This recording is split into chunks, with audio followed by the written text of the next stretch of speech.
नमस्कार, good evening, Shubh Sandhya. Sports can में आप सभी का स्वागत है। स्पोर्ट्स कैन के आज के संस्करण में मैं हूं अतहर सईद आपके साथ, और श्रोताओं, तमाम खेल खबरों पर विस्तार से चर्चा के लिए हमारे साथ हमारे स्टूडियो में मौजूद हैं वरिष्ठ खेल पत्रकार मनोज जोशी। मनोज, स्पोर्ट्स कैन कार्यक्रम में आपका बहुत स्वागत। धन्यवाद। मनोज, आज खो खो विश्व कप पर आपके साथ चर्चा होगी, साथ ही इंडिया ओपन बैडमिंटन टूर्नामेंट की खबरें होंगी और भी बहुत कुछ होगा स्पोर्ट्स कैन में। लेकिन उन सबसे पहले आइए नजर डाल लेते हैं अब तक की स्पोर्ट्स हेडलाइंस पर। खो खो विश्व कप में भारतीय महिला टीम ने अपने पहले मैच में दक्षिण कोरिया को हराया, जबकि पुरुष टीम का मुकाबला ब्राजील से जारी। इंडिया ओपन बैडमिंटन टूर्नामेंट में भारत की पीवी सिंधु किरण जॉर्ज सिंगल्स में, सात्विक साईराज रंकी रेड्डी और चिराग शेट्टी की जोड़ी डबल्स में, और मिक्स्ड डबल्स में ध्रुव कपिला और तनिषा क्रेस्टो की जोड़ी अगले दौर में। राष्ट्रीय मुक्केबाजी चैंपियनशिप में सेना ने 5 स्वर्ण 3 रजत और 1 कांस्य पदक जीतकर खिताब अपने नाम किया। भारत और आयरलैंड की महिला टीमों के बीच एक दिवसीय अंतर्राष्ट्रीय क्रिकेट मैचों की श्रृंखला का अंतिम मैच कल राजकोट में खेला जाएगा। और महिला हॉकी इंडिया लीग में शराची राड़ बंगाल टाइगर्स ने दिल्ली एसजी पाइपर्स को 1-0 से हराया।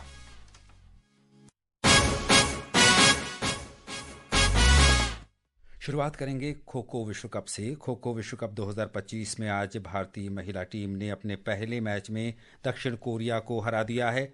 नई दिल्ली के इंदिरा गांधी इंडोर स्टेडियम में खेले गए मैच में भारत ने 175-18 से शानदार जीत दर्ज की। भारतीय पुरुष टीम का मुकाबला इस समय ब्राजील से चल रहा है।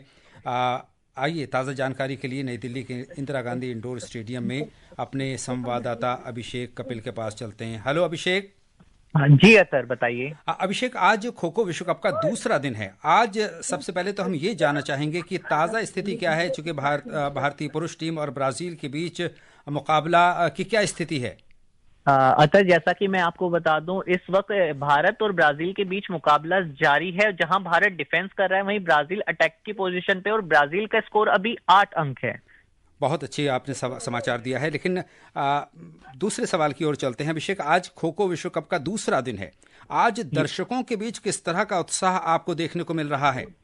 जैसा कि अतर मैं आपको बता दूं, दर्शकों के बीच भारी उत्साह है और बड़ी संख्या में यहाँ पर दर्शक मौजूद भी हैं खो खो विश्व कप को देखने के लिए। और सबसे बड़ी बात मैं आपको बता दूं कि सबसे अच्छी बात है भारतीय टीम के लिए, क्योंकि भारतीय टीम को जो मनोबल मिल रहा है दर्शकों से, वो काबिले तारीफ है इस वक्त। बिल्कुल अभिषेक, ये भी जानना चाहेंगे कि महिला वर्ग में भारत और दक्षिण कोरिया के बीच मुकाबला रहा। भारत ने शानदार तरीके से वो मुकाबला जीता। वहां पर क्या प्रतिक्रिया आपको दर्शकों की देखने मिली? किस तरह का मुकाबला रहा? सबसे पहले तो भारतीय महिला टीम ने सबको हैरान कर दिया कि इतने बड़े अंतर से भी मुकाबला जीता जा सकता है। क्योंकि आज का जो मैच का हॉट टॉपिक था वो ईरान और अर्जेंटीना का मुकाबला था, जिसमें ईरान के 117 अंक थे और अर्जेंटीना के सिर्फ 14। लेकिन भारतीय महिला टीम ने ईरान को भी पीछे पछाड़ दिया और आज का सबसे हॉट टॉपिक मैच रहा। अभी मैं संवाददाता सम्मेलन में था तो भारतीय महिला टीम की कैप्टन प्रियंका इंगले ने बताया कि जो बड़ी शानदार जीत है उनका कॉन्फिडेंस काफी बूस्ट करने वाली है। और मतलब उन्होंने स्पष्ट करा है कि भारत के साथ मुकाबला करना आसान नहीं होगा इस टूर्नामेंट में। बिल्कुल ठीक कहा अभिषेक। कल भारतीय टीम का मुकाबला किससे है?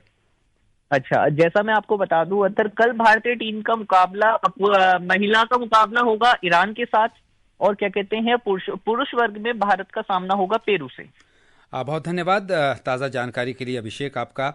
और इससे पहले कि कल के मैच की बात करेंगे, कल भारत की पुरुष टीम ने नेपाल पर 42-37 की रोमांचक जीत के साथ अपने अभियान की शुरुआत की थी।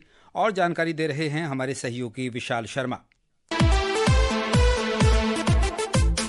खो खो विश्व कप 2025 में भारत ने कल रात ग्रुप ए के मुकाबले में नेपाल को 42-37 से हराकर अपने विजय अभियान की शानदार शुरुआत की। भारत के आदित्य गनपुले को बेस्ट प्लेयर और शिवा रेड्डी को बेस्ट अटैकर घोषित किया गया, जबकि नेपाल के रोहित कुमार बेस्ट डिफेंडर बने। भारतीय पुरुष टीम ने टॉस जीता और पहले दौर में 24 अंक अर्जित करके मजबूत शुरुआत की। हालांकि नेपाल की टीम ने भी धीरे धीरे रफ्तार पकड़ी और बेहतरीन प्रदर्शन से खेल को रोमांचक स्थिति में पहुंचा दिया। तीसरे दौर में भारतीय टीम ने आक्रामक खेल दिखाते हुए 18 अंक अर्जित किए, लेकिन अंतिम दौर में नेपाल के बेहतरीन प्रयासों ने स्थिति बदल दी। भारत की ओर से सुब्रमणि वी ने उल्लेखनीय प्रदर्शन करते हुए महत्वपूर्ण 40 सेकंड से अधिक समय में मेजबान टीम की जीत सुनिश्चित की। इस प्रतियोगिता में 20 देशों की टीमें भाग ले रही हैं। खो खो महासंघ ने पुरुष और महिला दोनों वर्गों के लिए 15 सदस्यीय टीमों का चयन किया है। प्रतीक वायकर को पुरुष टीम का कप्तान बनाया गया है, जबकि प्रियंका इंगले महिला टीम का नेतृत्व करेंगी। भारतीय पुरुष टीम नेपाल, भूटान, पेरू और ब्राजील के साथ ग्रुप ए में है। महिला वर्ग में भारतीय टीम को मलेशिया, ईरान और कोरिया के साथ ग्रुप ए में रखा गया है। 17 जनवरी को क्वार्टर फाइनल और 18 जनवरी को सेमीफाइनल मुकाबले खेले जाएंगे। फाइनल 19 जनवरी को होगा। Vishal Sharma, sports scan. कबड्डी की तरह खो खो ग्रामीण भारत के लोकप्रिय खेल है। इस माटी के खेल खो खो को विश्व पटल पर स्थापित करने का ये एक बहुत अभिनव अवसर हम देख रहे हैं विश्व कप के रूप में। आज दुनिया के 39 टीमें इस विश्व कप में भाग्य आजमा रही हैं, लेकिन प्रश्न मेरा यही है आपसे कि किस टीम को आप खिताब का प्रबल दावेदार मानते हैं, पुरुष वर्ग में भी और महिला वर्ग में भी? देखिए, जहाँ तक खिताब का सवाल है, निश्चित तौर पर यहाँ भारत का दावा दोनों पक्षों में बहुत ही मजबूत है। लेकिन जो आपकी अभी रिपोर्ट जो सुनने को मिली उसमें पता चला कि ब्राजील जो है इस समय जो दूसरा मुकाबला होना है वहां पर वो आगे चल रहा है और बहुत अटैकिंग खेल रहा है। तो ये अपने आप में दर्शाता है कि जो 6 कॉन्टिनेंट्स, जो अलग अलग कॉन्टिनेंट्स में खो खो का प्रचार प्रसार होना, वहां तक उसकी रीच पहुंचना, और बड़ी बात यह है कि जिस तरह हम कबड्डी में देखते हैं कि तमाम भारतीय खिलाड़ी ही दूसरे कई मुल्कों में उसको रिप्रेजेंट करते हैं, लेकिन यहां ज्यादातर मैंने देखा ब्राजील की टीम में देख रहा था पूरी तरह से ब्राजील ओरिजिन के ही सारे खिलाड़ी हैं। कोई भारतीय खिलाड़ी उसमें मुझे तो दिखाई नहीं दिया। तो ये अपने आप में दर्शाता है कि खो खो को अब बहुत पसंद किया जा रहा है पूरी दुनिया भर में, और उसकी जीती जागती मिसाल है ये टूर्नामेंट। बिल्कुल ठीक कहा आपने, और हम आशा करते हैं कि भविष्य में ये खेल एशियाई खेलों का हिस्सा बने और साथ ही साथ ओलंपिक खेल में भी ये खेल शामिल हो। जी हाँ, बिल्कुल। अभी तो मैं यही कहूंगा कि ये नियमित रूप से वर्ल्ड कप का इसका आयोजन चलता रहे। एशिया में भारत अपनी विशिष्ट, भारत ही नहीं बल्कि अन्य देश भी अपनी विशिष्ट पहचान बनाएं, लोकप्रिय हो, तभी नंबर ऑफ कंट्रीज बढ़ेंगी। आज 39 है और ये संख्या कम से कम 50 तक जब पहुंचेगी तो फिर हम ओलंपिक के लिए भी इसका दावा रख सकते हैं। बिल्कुल। बैडमिंटन की बात करेंगे। भारत की पीवी सिंधु ने इंडिया ओपन बैडमिंटन टूर्नामेंट में चीनी ताइपे की शुओ युन सुंग को सीधे गेम में हरा दिया है। सिंधु ने आज नई दिल्ली के इंदिरा गांधी स्पोर्ट्स कॉम्प्लेक्स में प्री क्वार्टर फाइनल में सुंग को 21-14, 22-20 से हराया। पुरुष सिंगल्स में किरण जॉर्ज ने जापान के युशी तनाका को 21-19, 14-21, 27-25 से हराया। पुरुष डबल्स में सात्विक साईराज, रंकी रेड्डी और चिराग शेट्टी की भारतीय जोड़ी ने मलेशिया के मैन वेई चोंग और काई वुन टी को 23-21, 19-21, 21-16 से हराकर अगले दौर में प्रवेश किया। मिक्स डबल्स में भारत की ध्रुव कपिला और तनिषा क्रेस्टो की जोड़ी ने चीनी ताइपे की यिन हुई सू और चेंग क्वान चेन की दक्षिण कोरियाई जोड़ी को 8-21, 21-19, 21-17 से हराकर दूसरे दौर में प्रवेश किया। इस बीच पूर्व विश्व नंबर 1 किदाम्बी श्रीकांत ने टूर्नामेंट से नाम वापस ले लिया है। मनोज, शुरुआत तो शानदार कही जा सकती है इंडिया ओपन बैडमिंटन में भारत की। जी हाँ, निश्चित तौर पर। और मैं पीवी सिंधु का मैच देख रहा था क्योंकि पीवी सिंधु जो है दोबारा लौटी हैं, शादी के बाद लौटी हैं, नए जोशो खरोश के साथ, नए कोच हैं, और जिस तरह से दूसरे गेम में थोड़ी सी उनकी तारतम्यता लय टूटी थी और 7 अंकों से वो पिछड़ गई थी। उसके बाद जो 4-11 से पिछड़ने के बाद 13-13 से बराबरी, और उसके बाद चैंपियन वाला उनका अंदाज, वही चिरपरिचित अंदाज पुराना, मैं समझता हूं अगर इसी तरीके से वो खेलेंगी बहुत बाकी खिलाड़ियों का भी मनोबल बढ़ेगा। 2 बार के ओलंपिक मेडलिस्ट है। और किरण जॉर्ज का जहां तक सवाल है, उन्होंने जिस तरह से आज जीत हासिल की है मुझे बड़ी खुशी हुई, क्योंकि ये एक ऐसा खिलाड़ी है जो पिछले साल तमाम टूर्नामेंट्स में जीत की दहलीज पर पहुंचने के बावजूद, कहते हैं ना कि आपका जीत का प्याला लबों तक आते आते छलक जाता है, वो कुछ किरण जॉर्ज के साथ हो रहा था। लेकिन आज उनको जीतते हुए देखना बड़ा अच्छा लगा, सुखद लगा। पुरुष डबल्स में भी आशा अनुरूप ही परिणाम रहा मनोज। सात्विक साईराज, रंकी रेड्डी और चिराग शेट्टी ने भी अपने विजय अभियान की शुरुआत कर दी है और इस जोड़ी से हमें बहुत आशा भी है। जी हाँ, बिल्कुल। ओलंपिक में भी हमें बहुत उम्मीद थी, लेकिन वो वहां पर वैसा परफॉर्म नहीं कर पाई। लेकिन आज मलेशियन जोड़ी थी उनके सामने, टफ फाइट दी उसने निश्चित तौर पर। लेकिन मलेशिया को ये मानना होगा कि चाहे उनके टॉप प्लेयर हो, चाहे उनकी दूसरी टीम हो, चाहे तीसरी टीम हो, बैडमिंटन में उनका दबदबा है, उन्हें आप बिल्कुल नजरअंदाज नहीं कर सकते। और शायद ओवर एस्टिमेट कह लीजिए, या उन्होंने अपने आप को कुछ जरूरत से ज्यादा बेहतर आंका। शायद इसी का बीच बीच में उन्होंने कुछ झटके भी दिए और कई स्मैशेस उनके बाहर भी गए। तो मैं समझता हूं कि अगर इसी तरीके से मलेशियंस को अगर फाइट देनी है तो निश्चित तौर पर इसी तरीके से आपको अपनी लय बरकरार रखनी होगी शुरू से आखिर तक। और अब बात मुक्केबाजी की। हिमाचल प्रदेश के मुक्केबाज अभिनाश जामवाल ने शानदार प्रदर्शन करते हुए पुरुष राष्ट्रीय मुक्केबाजी चैंपियनशिप में वेल्टर वेट वर्ग में स्वर्ण पदक जीता, जबकि सेना ने लगातार तीसरी बार टीम खिताब अपने नाम किया।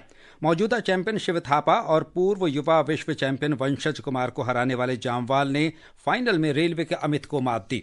इस बीच सेना के मुक्केबाज सचिन सिवाच ने लाइट वेट और लक्ष्य चाहर ने लाइट हैवीवेट वर्ग में स्वर्ण पदक जीते। सेना ने 5 स्वर्ण, 3 रजत और 1 कांस्य पदक जीतकर खिताब अपने नाम किया।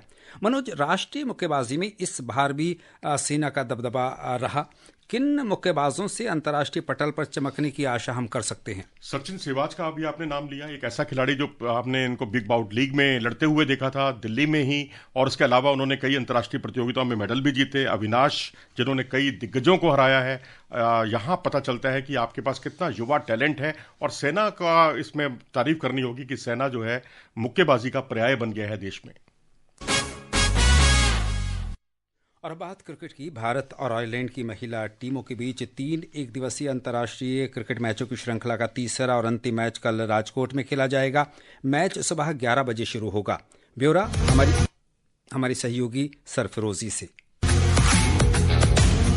पहले 2 मैचों में शानदार जीत दर्ज कर चुकी भारतीय टीम आयरलैंड के खिलाफ कल तीसरे और अंतिम एक दिवसीय अंतर्राष्ट्रीय मैच में जब उतरेगी तो उसका इरादा श्रृंखला में क्लीन स्वीप करने का होगा। भारतीय टीम ने बल्लेबाजी में अभी तक जबरदस्त प्रदर्शन किया है और इस लय को कायम रखना चाहेगी। 4 पारियों में तीसरा अर्धशतक जमाने वाली प्रतिका रावल की नजरें शतक जमाने पर होंगी। कप्तान स्मृति मंधाना के साथ उन्होंने हर मैच में भारत को उम्दा शुरुआत दी है। दोनों ने पिछले मैच में पहले विकेट के लिए 156 रन जोड़े। मंधाना ने वेस्टइंडीज के खिलाफ श्रृंखला के बाद लगातार अच्छा फॉर्म जारी रखा है। हरलीन देओल ने भी शानदार अहम पारी खेली। भारत ने पिछले मैच में 5 विकेट पर 370 रन बनाए, जो उसका सर्वोच्च वनडे स्कोर है। चौथे नंबर पर उतरी जेमिमा रॉड्रिक्स ने परिपक्वता दिखाते हुए 28 गेंद में अर्धशतक जमाया। अनुभवी बल्लेबाज तेजल हंसबिस ने भी वापसी करते हुए अर्धशतक जमाया। अलबत्ता भारतीय गेंदबाजी चिंता का सबब रही। अब ये देखना दिलचस्प होगा कि भारतीय महिलाएं इस मैच में भी बुलंद हौसलों के साथ खेलते हुए इस श्रृंखला में क्लीन स्वीप करने में कामयाब होती हैं या आयरलैंड की टीम बेहतर प्रदर्शन कर हार के फासले को कम करती है। सरफिरोजी, स्पोर्ट्स कैन।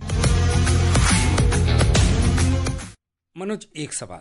वर्तमान श्रृंखला का कल अंतिम मैच है, तो क्या हमारी टीम क्लीन स्वीप करने के लिए आपको तैयार लगती है? जी हाँ, बिल्कुल तैयार है। और मुझे अच्छी बात ये लगी है भारतीय क्रिकेट टीम की, महिला टीम की, कि इसमें ज्यादातर युवा खिलाड़ियों को टीम में शामिल किया गया है। और आयरलैंड की टीम के खिलाफ भी यदि हम अपनी पूरी टॉप स्ट्रेंथ खिलाते तो शायद वो बहुत न्यायोचित नहीं होता युवा खिलाड़ियों के लिए। तो युवा खिलाड़ियों ने दिखाया कि किस तरह बल्लेबाजी की जाती है, कैसे गेंदबाजी की जाती है और कैसे आक्रामक मुद्रा में अपोनेंट पर हावी होकर मैच जीता जाता है। चलिए आगे बढ़ेंगे और बात करेंगे बुमराह की। बुमराह दिसंबर महीने के लिए आईसीसी के सर्वश्रेष्ठ खिलाड़ी बन गए हैं। ऑस्ट्रेलिया दौरे पर बॉर्डर गावस्कर श्रृंखला में शानदार गेंदबाजी करने वाले भारतीय तेज गेंदबाज जसप्रीत बुमराह को दिसंबर महीने के लिए आईसीसी का महीने का सर्वश्रेष्ठ खिलाड़ी चुना गया है। बढ़ेंगे आगे, हॉकी की बात करेंगे। हॉकी इंडिया लीग के पुरुषों के मुकाबले में आज रांची में गोलसिका का मुकाबला जेएसडब्ल्यू सूरमा हॉकी क्लब से जारी है। ताज़ा समाचार मिलने तक दोनों टीमें गोल रहित बराबर हैं। दूसरी ओर महिला हॉकी इंडिया लीग में आज रांची में खेले गए मैच में शिराची राड़ बंगाल टाइगर्स ने दिल्ली एसजी पाइपर्स को 1-0 से हरा दिया है। और अब बात ऑस्ट्रेलियन ओपन की। रोहन बोपन्ना और निकोलस बेरियंटोस को ऑस्ट्रेलियन ओपन टेनिस के पुरुष डबल्स के पहले दौर में हार का सामना करना पड़ा है। भारतीय और कोलंबियाई जोड़ी को स्पेन के पेड्रो मार्टिनेज और जॉन मुनर की जोड़ी ने आज 1 घंटा 54 मिनट तक चले मुकाबले में 7-5, 7-6 से हरा दिया है। डबल्स में कल भारत के ऋत्विक चौधरी, बोलीपल्ली, एन श्रीराम बालाजी और यूकी भांबरी अपने अपने मैचों में कोर्ट पर उतरेंगे। बहुत संक्षिप्त टिप्पणी आपकी कि भारतीय खिलाड़ी क्या आगे बढ़ेंगे, यहाँ तक डबल्स का प्रश्न है। जी हाँ, बिल्कुल डबल्स में ही हमारी उम्मीदें हैं। सिंगल्स में तो आप उम्मीद छोड़ दीजिए क्योंकि बहुत स्तर बहुत काफी ऊंचा है। लेकिन ओवरऑल अगर आप देखेंगे तो यहाँ जेनिक सिनर हो, जोकोविच हो, यहाँ संघर्ष करना पड़ रहा है सारे टॉप खिलाड़ियों को। और श्रोताओ, अब समय हो चला है आपसे विदा लेने का। कल फिर मिलेंगे कुछ और ताज़ा खेल खबरों के साथ। मनोज, आप हमारे स्टूडियो में आए और तमाम खेल खबरों पर हमारे साथ चर्चा की, इसके लिए आपका बहुत धन्यवाद। धन्यवाद। और श्रोताओ, इसी के साथ स्पोर्ट्स कैन की पूरी टीम के साथ अतहर सईद को अनुमति दीजिए। नमस्कार।